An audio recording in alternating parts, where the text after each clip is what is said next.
الحمد للہ رب العالمین والصلاة والسلام علی سید المرسلین نبینا محمد وعلی آلہ وصحبہ اجمعین، اما بعد۔ محترم معزز ساتھیوں، کل ہم نے سبق شروع کیا فرشتوں پر ایمان لانا، جو ایمان کے 6 ارکان میں سے دوسرا ہے۔ جیسے شروع میں نے کہا کہ اس میں 3 باتیں ہوں گی، تو اس میں سے پہلی بات کہیے یا پہلی بات فرشتوں کے بارے میں کہ ان کا مفہوم کیا ہے، فرشتے کس کو کہتے ہیں، ان کی تعریف کیا ہے، اور فرشتوں پر ایمان لانے میں کیا چیزیں داخل ہیں۔ تو فرشتوں کی تعریف اور فرشتوں پر ایمان لانے میں 4 باتوں کا ذکر ہم نے پچھلے درس میں سن لیا۔ اسی میں ایک اور بات، فرشتوں پر ایمان لانے کا فائدہ کیا ہے، فرشتوں پر ایمان لانے کا فائدہ کیا ہے۔ فرشتوں پر ایمان لانے کے فائدوں میں سے پہلا فائدہ ہے کہ اللہ کی عظمت، اس کی طاقت اور اس کی حکمرانی کا علم ہوتا ہے۔ کیسے؟ مخلوق کی طاقت کو جب دیکھتے ہیں تو اس سے خالق کی طاقت کا پتہ چلتا ہے نہیں چلتا ہے؟ فلاں آدمی نے کمپیوٹر تیار کیا۔ اب کمپیوٹر کیا چیز ہے کچھ بھی آپ کو نہیں معلوم، لیکن کمپیوٹر کے بارے میں بتایا گیا کہ وہ ایسی چیز ہے۔ اوہ، تو کمپیوٹر بنانے والا کیسا ہوگا؟ کہتے ہیں ارے یہ دیکھو روبوٹ کو بنا دیا جو انسان کی طرح چلتا پھرتا ہے، کام کرتا ہے، بات کرتا ہے، ہم کچھ کہیں تو اس کا جواب بھی دیتا ہے جیسا کہ اسے عقل بھی ہو۔ اچھا، تو جس نے روبوٹ کو بنایا وہ کتنے علم والا ہوگا، وہ کتنا بڑا سائنسدان ہوگا۔ انسان اس طرح نہیں سوچتے ہیں۔ جب فرشتوں کی طاقت اور ان کی شکل، ان کی ہیبت، ان کے کاموں کے بارے میں جب ہم پڑھیں اور سنیں تو کس کا پتہ چلتا ہے؟ کس کا پتہ چلتا ہے؟ فرشتوں کو پیدا کرنے والے اللہ کی طاقت کا۔ جبریل علیہ السلام کے بارے میں کل کیا پڑھا تھا کہ اللہ کے رسول صلی اللہ علیہ وسلم نے ان کو ان کی اصلی شکل میں دیکھا تو کیسے تھے؟ 600 پر تھے ان کو، اور وہ پر اس سارے افق کو چھائے ہوئے تھے۔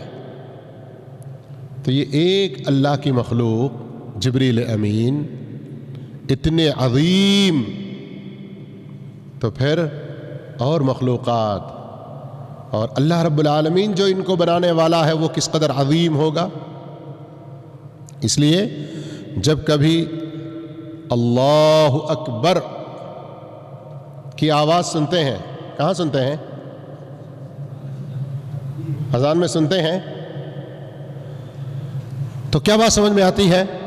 ہمیں یہ احساس اپنے دل میں لانے کی کوشش کرنا ہے کہ اب اللہ سے بڑا کوئی نہیں، نہ میرا کاروبار بڑا ہو سکتا، نہ میرا کوئی دنیا کا کام بڑا ہو سکتا ہے۔ سب کو چھوڑ کر اس سب سے بڑے کی طرف میں آنا چاہیے۔ آنا ہے کہ نہیں؟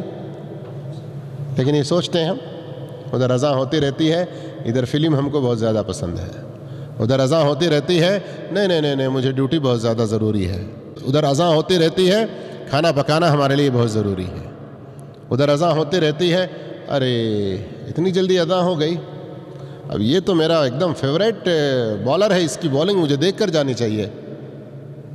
کہتے ہیں نا لوگ اس طرح سے، تو کس کو بڑا کہہ رہے ہیں؟ اللہ کو بڑا مانے، اللہ کو بڑا سمجھے، تو زبان سے صرف اللہ اکبر کی آوازیں لگانے سے فائدہ نہیں، اگر دل میں اگر ہم اللہ کو بڑا نہیں مان رہے ہیں تو فرشتوں پر ایمان لانے کے فائدوں میں سے ایک فائدہ کیا ہے کہ اللہ کی عظمت اور اس کی طاقت اور اس کی حکمرانی کا علم حاصل ہوتا ہے۔ نمبر 2 فائدہ، اللہ کی بے انتہا احسانات، انعامات پر شکر کا جذبہ پیدا ہوتا ہے۔ کیسے؟ انشاءاللہ فرشتوں کے بارے میں کچھ اور باتیں آگے آنے والی ہیں، اس سے آپ کو اور بات اس کی حقیقت سمجھ میں آئے گی کہ اللہ تعالیٰ نے فرشتوں کے ذمہ لگائی کہ وہ لوگوں کی حفاظت کریں، ان کے اعمال لکھیں، ان کے فائدوں کا خیال رکھیں، تو جس اللہ نے فرشتوں کو ہماری بھلائی کے لیے اس قدر مقرر کیا ہے، اس اللہ کے احسانات کا شکر ادا کرنے کی طرف ہمیں خواہش نہیں بڑھتی؟ سمجھ میں آئی بات؟ کچھ نہیں آئی؟ نہیں آئی؟ پھر کہیں غصہ ہو جائیں گے، نہیں آئی بولے تو ایسا مت سمجھیے، مجھے کیا غصہ ہونا ہے، میں تو یہاں سمجھانے کے لیے بیٹھا ہوں۔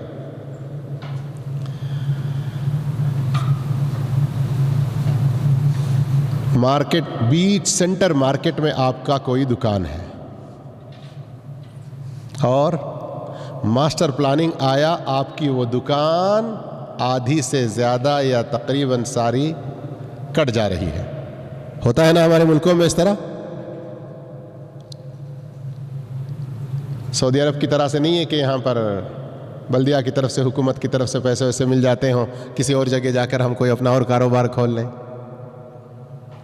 تو اب آپ کی روزگار، آپ کے پیچھے جو کچھ آپ کے بال بچے ہیں، ان کی معیشت کے لیے یہی ایک ذریعہ آپ کا تھا جو ختم ہو رہا ہے۔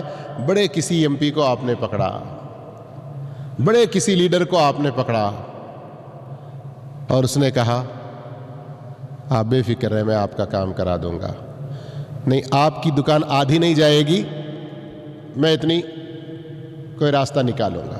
پھر آپ کھڑے ہو گئے اس کے پاس، پھر اس نے اپنے کسی ایک ایم ایل اے کو یا کسی ایک کو بھیجا کہ جاؤ ان کا مسئلہ حل کر دو۔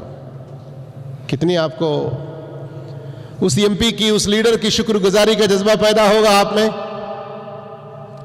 لوگوں کے سامنے اس کی تعریف کرتے پھریں گے، ارے اس کا بڑا احسان ہے بھائی، اس کی وجہ سے آج میری دکان بچی ہوئی ہے، کہتے پھرتے ہیں نہیں؟ یہ چھوٹا سا ایک دنیا میں ذریعہ بنا۔ کبھی اللہ کے بارے میں سوچا؟ فرشتوں پر ایمان لانے کا، فرشتوں کے بارے میں زیادہ جاننے کا ایک بہت بڑا فائدہ یہ ہے کہ اللہ کی بے انتہا جو نعمتیں ہیں ان پر شکر گزاری کا جذبہ پیدا ہوگا ہمارے میں۔ تیسرا ایک فائدہ یہ ہے کہ فرشتوں سے محبت اللہ کا قرب حاصل کرنے کا بہت بڑا ذریعہ ہے۔ کیوں؟ کہ فرشتے وہی کام کرتے ہیں جس سے اللہ راضی ہوتا ہے، فرشتے وہی کام کرتے ہیں جس سے اللہ راضی ہوتا ہے۔ اب آپ ان سے محبت کریں گے تو اس طرح آپ اللہ کے اور قریب ہوتے رہیں گے۔ اور اردو پڑھنے والے بھائیوں کو میں کہوں گا کہ شیخ ابن عثیمین رحمۃ اللہ علیہ کی بڑی پیاری کتاب ہے جس کا اردو ترجمہ اسلام کے بنیادی عقائد کے نام سے ہمارے بزرگ، ہمارے ایک استاد نے کیا ہے، تو آپ ضرور اس کو پڑھیں، اس میں اور بہت سارے فائدوں کا ذکر کیا گیا ہے۔ آئیے ہم آگے بڑھتے ہیں۔ فرشتوں پر ایمان میں پہلی بحث مکمل ہو گئی، جس میں فرشتوں کی تعریف، فرشتوں پر ایمان لانے میں کیا چیزیں شامل ہیں اور فرشتوں پر ایمان لانے کا فائدہ کیا ہے، یہ آپ نے سن لیا۔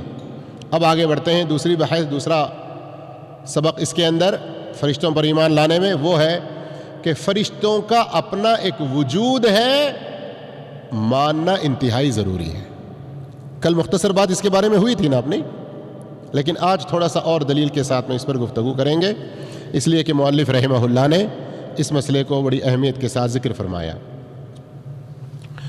قرآن و حدیث کے دلائل سے یہ بات بہت واضح ہوتی ہے کہ فرشتوں کا اپنا یہ وجود، فرشتوں کا اپنا ایک وجود ہے، اور یہ ان لوگوں کے خیال سے مختلف ہے جو اس مسئلے میں گمراہ ہوئے اور انہوں نے فرشتوں کے وجود کا انکار کیا۔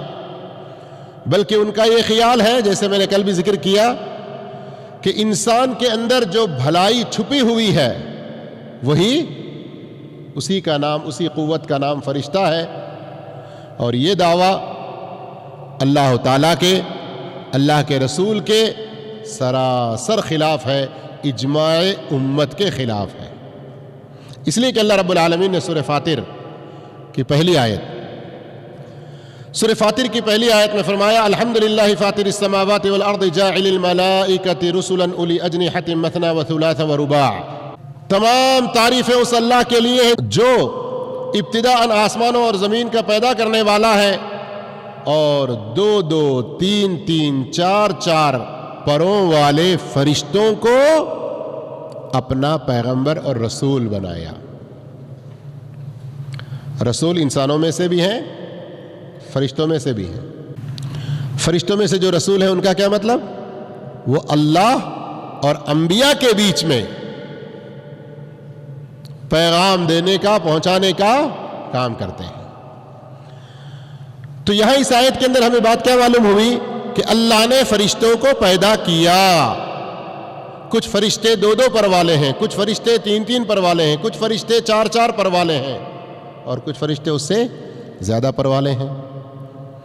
اسی طرح سے اللہ رب العالمین نے سورہ رعد آیت نمبر 23 سے 24 میں فرمایا والملائکۃ یدخلون علیہم من کل باب سلام علیکم بما صبرتم فنعم عقبی الدار. جنتیوں کے لیے خوشخبری دی گئی، اللہ ہم سب کو جنتیوں میں سے بنائے، آمین. کہ فرشتے ہر دروازے سے آئیں گے اور اہل جنت سے کہیں گے کہ تم پر سلامتی ہو. کس لیے سلامتی؟ بما صبرتم، دنیا میں جو کچھ تم دین پر عمل کرتے ہوئے صبر کیے ہیں، برائیوں کو چھوڑ کر صبر کیے ہیں، اللہ کی طرف آنے والی مصیبتوں پر صبر کیے ہیں، اس صبر کے بدلے تم کو یہ جنتیں ملی، تم پر سلامتی ہی سلامتی ہو. فنعم عقبی الدار، کیا ہی اچھا بدلہ ہے یہ آخرت کا گھر. تو اس میں بھی ہمیں فرشتوں کے بارے میں پتہ چلا کہ یہ انسان سے مختلف ایک الگ مخلوق ہے. وہ انسان جو اللہ پر ایمان لائے، نیک کام کیے، دنیا میں صبر کے ساتھ زندگی گزارے، جنت میں چلے جائیں گے تو فرشتے ان کے پاس آئیں گے اور انہیں سلام کہتے رہیں گے. تو جو لوگ کہتے ہیں کہ نہیں انسان کے اندر جو اچھائی ہے، جو بھلائی ہے، اسی قوت کا نام فرشتہ ہے، تو پھر یہ آیتیں بیکار ہو گئی نعوذ باللہ. آ رہی سمجھ میں بات؟ تو جو لوگ یہ سمجھتے ہیں کہ فرشتے ان کا کوئی وجود نہیں، ان کا خیال غلط ہے. اللہ کی ان آیتوں سے بات ثابت ہوتی ہے کہ ان کا ایک وجود ہے، وہ انسانوں سے مختلف ایک الگ مخلوق ہے. اسی طرح سے صحیح بخاری اور صحیح مسلم کی حدیث میں ہے، رسول اللہ صلی اللہ علیہ وسلم نے فرمایا، ابو ہریرہ رضی اللہ عنہ اس کے راوی، کہ اللہ تعالیٰ جب کسی بندے سے محبت کرتا ہے تو جبریل کو آواز دے کر کہتا ہے کہ میں نے فلاں بندے سے محبت کی ہے، تم بھی اس سے محبت کرو. تو جبریل اس سے محبت کرنے لگتے ہیں. پھر جبریل آسمان والوں کو بلند آواز دیتے ہیں، کہتے ہیں کہ اللہ نے فلاں بندے سے محبت کی، مجھے حکم دیا، میں نے محبت کی، تم سب اس سے محبت کرو. اور پھر اس کی محبت دنیا میں بھی لوگوں کے دلوں میں ڈالی جاتی ہے. تو فرشتے الگ مخلوق ہیں اور انسانوں میں سے کچھ انسانوں کی محبت ان کے بھی دلوں میں ڈالی جاتی ہے. یہ حدیث سے بھی بہت صاف واضح ہوا. اور اس کے علاوہ کئی ساری حدیثیں ہیں، جیسے ایک حدیث جو صحیح بخاری میں ہے کہ ابو ہریرہ رضی اللہ عنہ روایت فرماتے ہیں، اللہ کے رسول صلی اللہ علیہ وسلم نے فرمایا، جب جمعہ کا دن ہوتا ہے تو مسجد کے ہر دروازے پر فرشتے بیٹھ جاتے ہیں. جو جتنا جلدی آتا رہتا ہے حسب ترتیب فرشتے ان کے نام لکھتے رہتے ہیں. اور جب امام خطبہ دینے کے لیے آ جاتا ہے تو فرشتے اپنا دفتر لپیٹ کر خطبہ سننے بیٹھ جاتے ہیں. تو اس حدیث میں بھی کیا پتہ چلا؟ فرشتے ایک الگ مخلوق ہیں. مومنوں میں سے جو جمعہ کے دن خطیب کے آنے سے پہلے پہنچ رہے ہیں مسجد میں، ان کے نام لکھنے کے لیے کچھ فرشتے مقرر کیے گئے ہیں. تو فرشتے ایک الگ مخلوق ہیں، ہمیں اس پر ایمان رکھنا چاہیے. اور گمراہ لوگ، بھٹکے ہوئے لوگ، ان کا جو اپنا غلط خیال ہے، جو فرشتوں کے وجود کا انکار کرتے ہیں، اس غلط خیال میں کبھی بھی نہیں پڑنا چاہیے. اب آئیے فرشتوں پر ایمان لانے کے اس ہمارے سبق میں تیسری بات اور بڑی اہم بات اور یہ بات شاید آج کے درس میں ختم نہ ہو تو اگلے کل کے درس میں بھی ہم کچھ رکھیں گے، وہ ہے فرشتوں اور انسانوں کے درمیان تعلق۔ فرشتوں اور انسانوں کے درمیان میں کس طرح کا تعلق، اس کو سمجھانے کے لیے متعدد طریقے۔ پہلا، فرشتوں کا انسانوں سے تعلق۔ فرشتوں کا انسانوں سے بہت گہرا تعلق ہے۔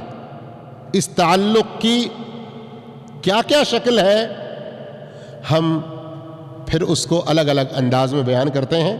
نمبر 1، آدمی کی پیدائش کے وقت فرشتوں کا کردار۔ جب بھی اس دنیا میں کوئی انسان پیدا ہوتا ہے تو اس سے پہلے فرشتوں کو اللہ رب العالمین کیا ذمہ داری دیتا ہے۔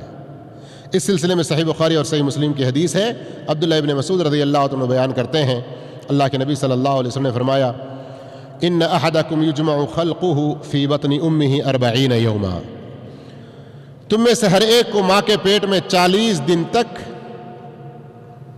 اکٹھا کیا جاتا ہے، پھر وہ گاڑے خون کی شکل میں آ جاتا ہے، پھر وہ 40 دن تک لوتھڑے کی گوشت کی ایک بوٹی کی شکل میں ہوتا ہے۔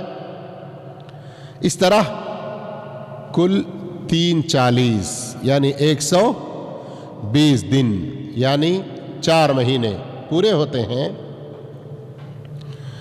ثم یبعث اللہ ملکا، پھر اللہ ایک فرشتے کو بھیجتا ہے، فیؤمر ب4 کلمات، 4 باتیں لکھنے کا اسے حکم دیا جاتا ہے۔ اسے کہا جاتا ہے کہ لکھو اس کا عمل، اس کا رزق، اور وہ خوش قسمت ہوگا یا بدقسمت، اور اس کی موت کے بارے میں بھی۔ پھر اس میں روح پھونکی جاتی ہے۔ اب یہاں ہمارے سبق میں جو بات ہے وہ کیا ہے کہ انسان کی پیدائش کے وقت فرشتوں کا کردار کیا ہے۔ یہ بات تو سمجھ میں آ گئی نا؟ بس اسی پر اکتفا نہ کریں آپ لوگ، جب حدیث پڑھے ہیں تو اس سے اور باتیں سمجھنے کی کوشش کریں۔ فرشتے کو کیا کیا لکھنے کا حکم دیا جاتا ہے؟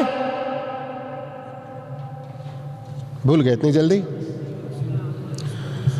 اس کا عمل، اس کا رزق، اور اس کی موت، اور یہ کہ وہ خوش نصیب ہے یا بد نصیب۔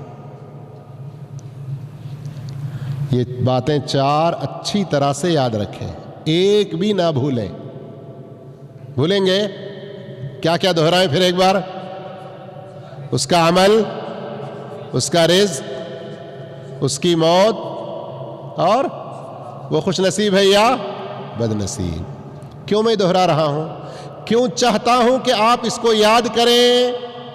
اس لیے کہ ہمارے دنیا میں آنے سے پہلے ہی یہ سب کچھ لکھا گیا نا، لکھا گیا نا۔ اب جب دنیا میں آ جاتے ہیں، بڑے ہو جاتے ہیں، مونچھیں آ جاتی ہیں، عقل بڑی ہو جاتی ہے، اللہ ہی ہم کو ہدایت دے۔ اللہ نے تو عقل دی، فَأَلْهَمَهَا فُجُورَهَا وَتَقْوَاهَا، نیکی بدی سمجھنے کی سب صلاحیت دی۔ بڑے ہو کے جیسے گاؤں وغیرہ میں بڑے لوگ کہتے ہیں، کیا ہے کھوپڑی میں عقل ہے گوبر ہے، کہتے ہیں نا کبھی، ویسی نوبت ہماری ہو جاتی ہے۔ اللہ ہدایت دے ہم لوگوں کو۔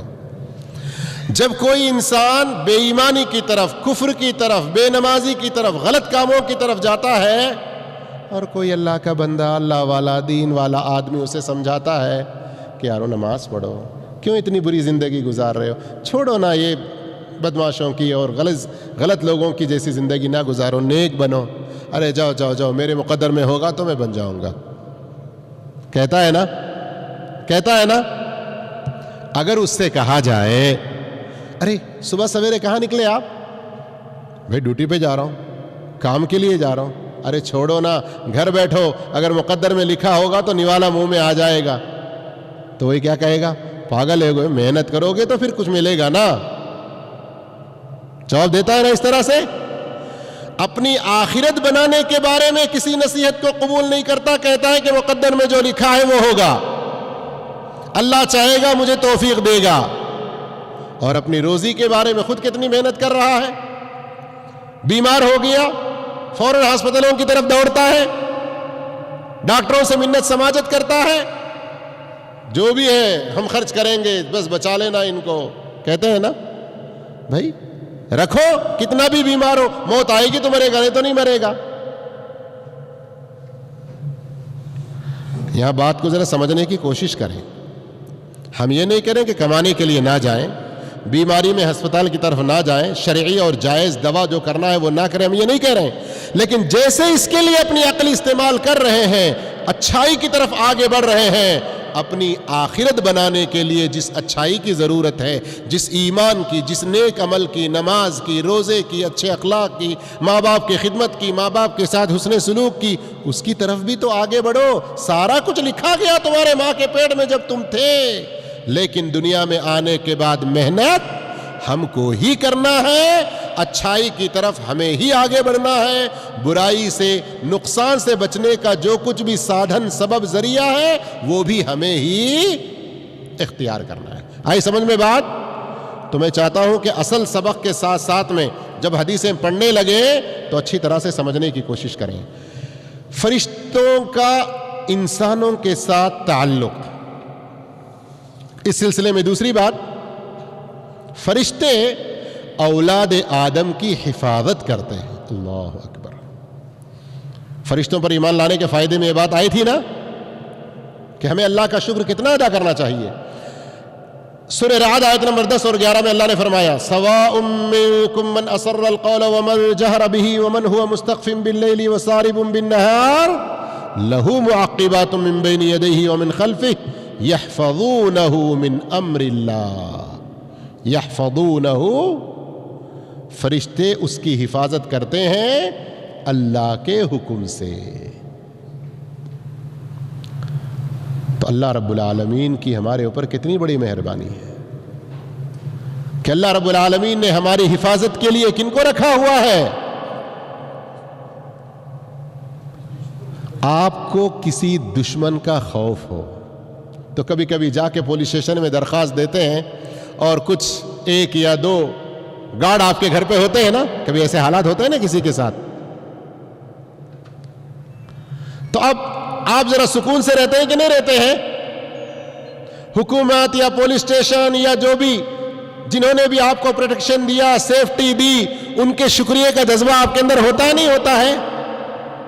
کل کے دن فوراً اگر انسپکٹر صاحب یا ایس آئی فون کر کے آپ کو کہیں ذرا ایک مسئلے میں بات کرنا ہے, فوراً جائیں گے آپ.